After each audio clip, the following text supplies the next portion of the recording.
সাকিব ভুল করে তার গার্লফ্রেন্ডের কিছু গুরুত্বপূর্ণ মেসেজ ডিলিট করে ফেলেছে। তাই সে ঘন্টার পর ঘন্টা ধরে ডিলিট হওয়া মেসেজগুলো ফেরত পাওয়ার উপায় খুঁজছে। সত্যি কি আর কোনো উপায় নেই ডিলিট হওয়া মেসেজগুলো দেখার? কেন নয়, এই হচ্ছে চ্যাট সেভার। ডিলিট হয়ে যাওয়া মেসেজ, ছবি এবং ভিডিও সবই এখন আবার দেখা যাবে খুব সহজে। প্লে স্টোর থেকে অ্যাপটি ডাউনলোড করে ইনস্টল করার পর সব ডিলিট হওয়া মেসেজ আবার দেখা যাবে।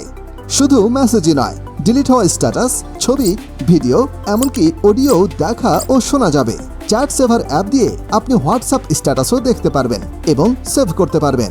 এমনকি হোয়াটসঅ্যাপে মেসেজ আসা মাত্রই আপনি সেটা ওপেন না করেই দেখতে পারবেন এবং আপনার লাস্ট সিনও দেখাবে না।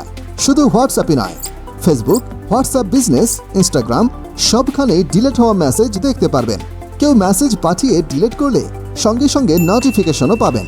এখনই প্লে স্টোর থেকে চ্যাট সেভার অ্যাপটি ডাউনলোড করুন আর ডিলিট হয়ে যাওয়া মেসেজগুলো আবার দেখুন।